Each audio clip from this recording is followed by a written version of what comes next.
Ние интервју со Христина Велковска, експерт за организацијски развој во јавен и приватен сектор, коуч за лидерство, поранешна раководителка на одделот за развој на човечки ресурси во Народна банка, основачки и директорка на Вите институтот, председателка на Македонската асоциација за искуство на клиенти и вработен. Добро дојде во студиото на Мија, Христина. Благодарам за поканата.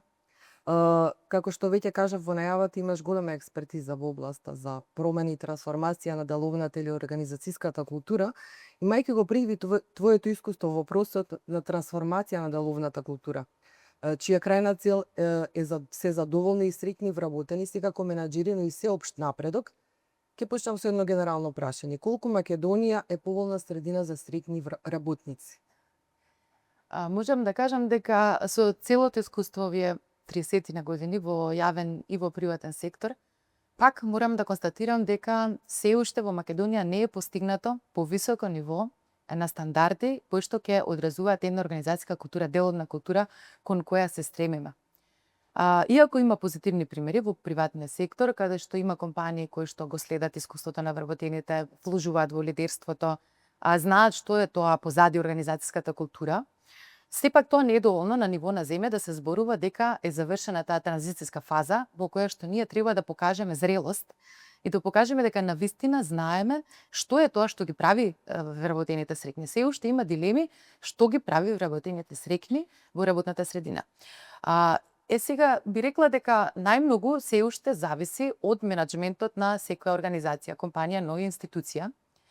Како и колку менаџментот е засегнат да ги запознае овие теми, колку постои лидерство и искрен пристап да се запознаат состојбите, значи да се измерат состојбите, дали се луѓето во добро состојба, дали им се исполнети очекувањата и потребите од работното место, дали од тука зависи нели продуктивноста и сите овие индикатори кои што во модерниот свет кон кој се стремиме, модерните организации ги мерат на редовна основа, значи дали индексот на среќа, различни мерења на искуството на вработените во различни аспекти и процеси во организацијата, како се чувствуваат во процесот на вработување, во процесот на работа, мерење на перформанси, како го чувствуваат лидерството. Сите овие параметри се мерат за да се знае дали исто тој вработен би ја препорачал својата организација за работодавач на некој друг. Сепак ќе потенцирам дека во нашата земја почнато е да се делува на ова поле. Ние веќе неколку години имаме и мерења во одредени компании во приватниот сектор. И можам да кажам дека токму тука гледаме дека не е до луѓето, туку е до системскиот пристап, до конзистентноста во следењето на оваа материја, до желбата на вистина да се направат промени и до квалитетите, односно капацитетите на лидерството да ги износи тие промени на некој среден рок. Бидејќи промена на организацијска култура не се случува преку ноќ, потребно е година, 2-3 да се работи интензивно додека луѓето навикнат на новините во системот и системот потоа ги менува нивните однесувања кои се одраз на културата. Често пати во вашите настапи, и сега ми споминавте, промените почнуваат од врвот, ќе кажете. Ке може ли конкретно да ни појасните што значи промените почнуваат од врвот? Да, секако, бидејќи секоја област е во развој, така и лидерството, едно модерно лидерство денес значи развиена емоционална интелигенција кај лидерот. Значи самосвест, запознавање на себе си во улогата на лидер, но исто така и знаење и вештини за запознавање на потребите на другите луѓе. Значи свесност за потребите на околината, на луѓето каде лидерското влијание е најголемо. Од тука би рекла дека и во денешни времења гледаме дека има лидери кои што велат јас сум тој карактер и сите ќе се прилагодат кон мене бидејќи јас сум лидерот, директорот или собственикот на бизнисот. И во оваа категорија, во овие профили има успешни луѓе, меѓутоа ако гледаме споредбено со тоа што е модерни пристапи во лидерството, ова е веќе застарен профил. Лидерите, значи, е потребно на некој начин да се надградуваат себе си, да го покажат тој пример за развој на мајндсетот што го бараме да се развива и во организацијската култура. Значи да на некој начин се вклучени во развојни процеси кои што ќе ги направат по-добри комуникатори, посвесни за на некој начин бизнис психологијата во средината во која што делуваат, за да можат да направат вистински промени. И би рекла дека доколку постои таа емоционална интелигенција и свесност за другите, се создава поголема доверба, подобра комуникација и подобри резултати во нивното работење. Би се надоврзала тука човекот како најважен ресурс, без разлика на позицијата во организацијата, во јавен или во приватен сектор, кој што постојано треба да се негува, да се надградува, значи човекот е главниот ресурс на секој процес кој што очекуваме да покаже некаков напредок. Еден од проблемите со кој што се соочува нашето општество е одливот на млади. Како да ги задржиме младите во државата? Дали најприсутна е, например, платата? Или можеби има други фактори што се присутни? Можеби едно од главните прашања кои што сега го поставивте, бидејќи се е создадено од луѓе и се е создадено за луѓе. И бизнисите се создадени од луѓе и за клиентите, купувачите, корисниците на услугите на тој бизнис. А институциите исто така како сервис на граѓаните се создадени за да служат на луѓето. Но сепак некако повторно многу е тешко организациите да се насочени кон тој некој холистички принцип или пристап во третирање на луѓето како главен ресурс. А се поважно е затоа што младите луѓе на некој начин се растретени од старите стигми на работната средина и ќе биде навистина предизвик да се вклучат и да се задржат, да се мотивираат, да бидат продуктивни и да се развиваат во нашите организацијски средини, затоа што она што нам ни било прифатливо во минатото, например еве во просто да земе во процесот на кариерен развој. За нас не било дозволено во минатото да зборуваме отворено со претпоставените како ќе бидеме од кариерен развој, туку било секогаш да се покажеш, да докажеш, да постигнеш резултати и да чекаш да го тоа приматат своите претпоставени. Сега младите не функционираат така. Многу се поискрени, многу се подиректни. Тие сакаат да знаат веќе транспарентно поставени кариерни патеки за развој, кои критериуми ќе бидат потребни за евалуација. Сакаат компанијата се грижи за нивниот животен баланс, значи балансот помеѓу работата и животот, да има фер системи за наградување и за развој на кариера. Едноставно сакаат да се развиваат и да тоа го добијат во компаниите во кои што ќе влезат. Во недостаток на такви да речам системи развиени модерни, ние полека го губиме младиот свет бидејќи тој е повеќе запознаен кои се можностите надвор. Има премногу информации, едноставно критериумите по кои младите луѓе и вредносниот систем кој што го негуваат ќе направи разликата и ќе на некој начин натера работодавачите во Македонија навистина да влезат во посериозни промени во наредните години. Тоа се моите очекувања. Значи, платата е еден од факторите, можам да заклучам, но еве говориме за среќни вработени, меѓутоа наспроти среќата или задоволството на вработениот, туку и одговорноста на вработениот. Спред вашето искуство ете во работата и сите овие години, колку ние имаме како општество проблем со одговорност? Повторно е генерално прашањето, не може ли секој човек индивидуа, но ете така една генерална оценка. Така, споменавте платата, платата, значи е многу значајна, но не е доволна за да имаме среќни, исполнети и продуктивни вработени. Многу е значајно таа организацијска култура да овозможува една психолошка сигурност во која што вработениот може да се развива, може и да погреши и грешката ќе биде начин да научи нешто ново и да се подобри, а не осуда и казна. Значи една психолошка здрава и работна средина во која што ќе може да го развива својот потенцијал. Генерално не сум сретнала луѓе кои што се на некој начин невработени, односно неангажирани на работното место, а да се среќни, бидејќи можам да на некој начин споменам една исконска потреба на човекот во овој контекст да припаѓа и да придонесува. Значи, овие две вредности значат дали човекот ќе биде среќен. А двете укажуваат на тоа дека човекот треба за да припаѓа некаде во тој систем да биде вклучен и точно да се знае неговата улога, да се знае неговата работа. Значи, тука и одговорноста произлегува кога сме запознаени точно што се очекува од нас, значи добро поставен систем, значи систематизација пред све во работната средина добра, потоа систем за управување со перформанси, добро и мотивирачко и фер лидерство, исто така одговорност одговорноста секако е и на другата страна, кога сето ова ќе биде постигнато од страна, значи одговорно од страна на лидерството на компанијата или организацијата,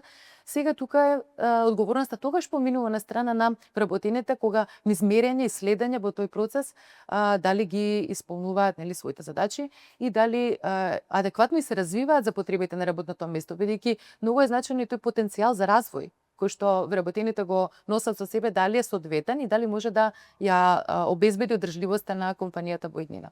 Неодамна започнавте една иницијатива за промена на деловната култура во Македонија. Значи, досега работевте со приватниот сектор, со приватните компании. Сега влеговте и во јавниот сектор. Ке може ли да ни појасните за што станува збор, за каква иницијатива станува збор? На настанот присуствуваше и министерот за јавна администрација Горан Минчев. Лично јас, за мене беше враќање на некој начин со фокусот кон јавниот сектор, бидејќи јас 20 на години поминав во Народната банка како раководител на развојниот дел на HR одделот за менаџмент со човечки ресурси. Навистина за мене е пасија да се придонесе, да се развие една подобра организацијска култура и управување со човечки ресурси токму во јавниот сектор. Иако последните 7-8 години искуствата од приватниот сектор не надополнија на некој начин мене и мојот тим да размислуваме дека принципите за лидерство и за менаџмент се универзални принципи, дека едноставно е возможно да се пренесат добри практики од приватниот сектор во овој дел кон јавниот сектор. Ако да речеме, кога излегов од Народна банка, која е една структурирана, добро структурирана институција, она што можев да го понудам кон приватниот сектор беше баш тој момент на структурирање на процеси, поставување поврзување на процесите со технологиите и луѓето. Сега од друга страна гледам што недостига на јавниот сектор и на тој начин со една иницијатива, односно иницијатива која на некој начин тргна од приватниот сектор, сега гледаме дека наидува на интерес во Министерството за јавна администрација, значи со присуство на министерот, на настанот на Македонската асоциација за искуство на клиенти и вработени, каде започнавме пред 3 години процес на сертифицирање на македонските компании кои ќе постигнат стандарди за здрава работна средина. Главно е што овој процес веќе во оваа 3-та година е поддржан од дел од македонските бизнес асоциации и стопански комори и со тоа се подигнува значењето на самиот настан, не настан него процес. Сега и вклучувањето на Министерството значи дека ако Министерството покаже во наредниот период има намера да ја направи диагностиката Quintaum, која е диагностика го мери организацијското здравје преку искуството на вработените, ќе покаже пример дека и институциите од јавниот сектор се работодавачи и тамо работат луѓе и луѓето имаат одредени потреби кои што ние ги поставуваме со некое ниво на стандард каде и колку треба да бидат исполнети за да се третира дека таа работна средина е здрава. Од друг аспект би кажала дека Министерството за јавна администрација како ресорно министерство за развој на сите јавни службеници на некој начин ни понуди соработка во серија на настани под мотото инвестиција во јавната администрација, инвестиција во иднината на државата и тука навистина не привлече дека тоа е визијата која ние имаме, дека приватниот сектор не треба изолирано да се развива со овие модерни пристапи, туку истото треба да се понуди на јавниот сектор.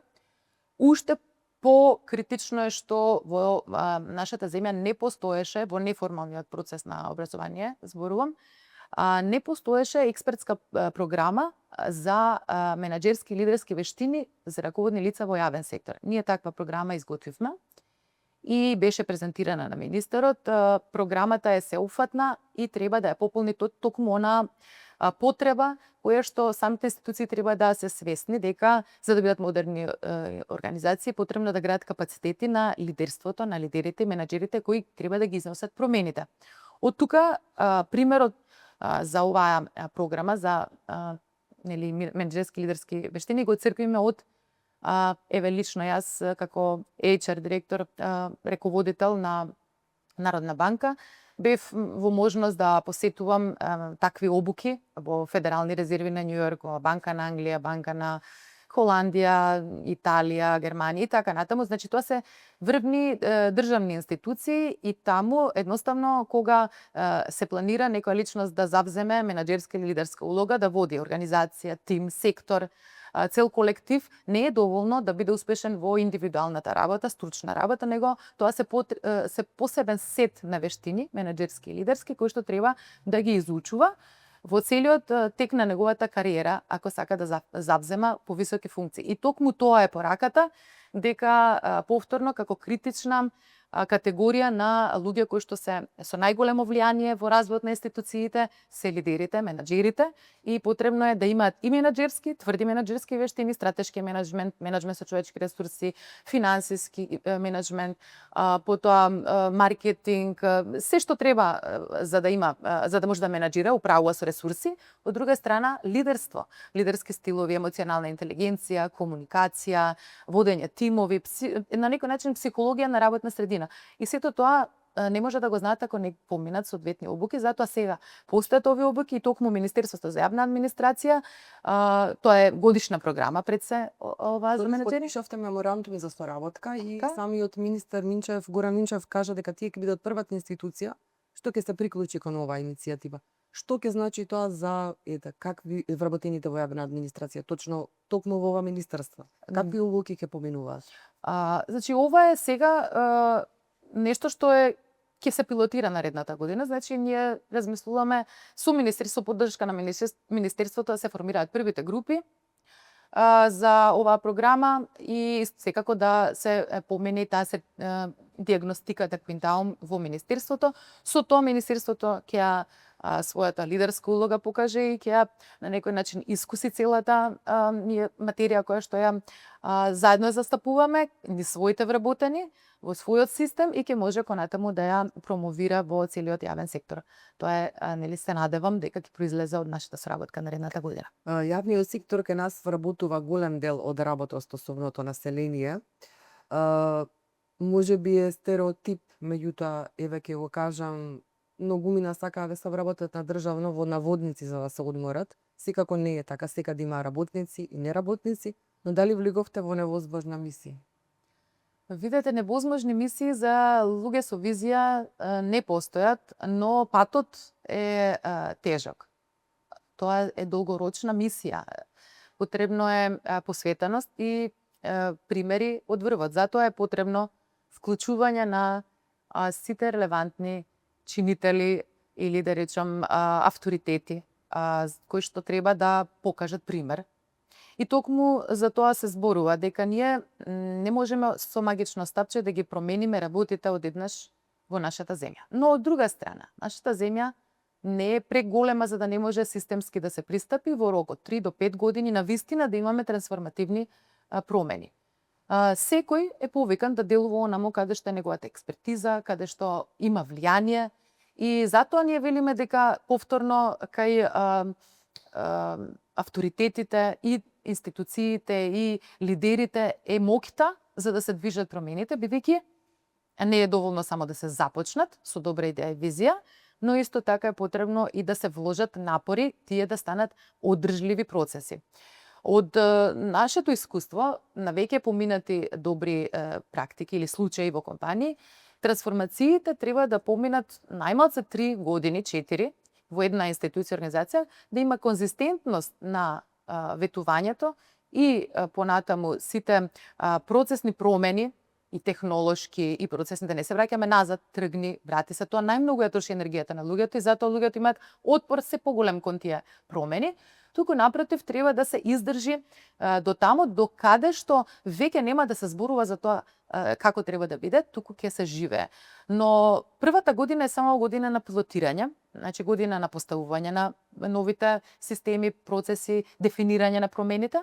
Втората година е многу клучна, година на повторување, за да луѓето на подсвесно ниво ја добијат информацијата, ова е тоа, ова продолжува, јас морам тука да ја гледам својата иднина на ваков начин на однесување и размислување. Третата година веќе се утврдува дека тоа е тоа, новиот принцип на работа веќе е воспоставен и ако сакам да бидам успешен, треба да се однесам по овие критериуми, односно тоа што го бара од мене организацијата и системот и лидерството.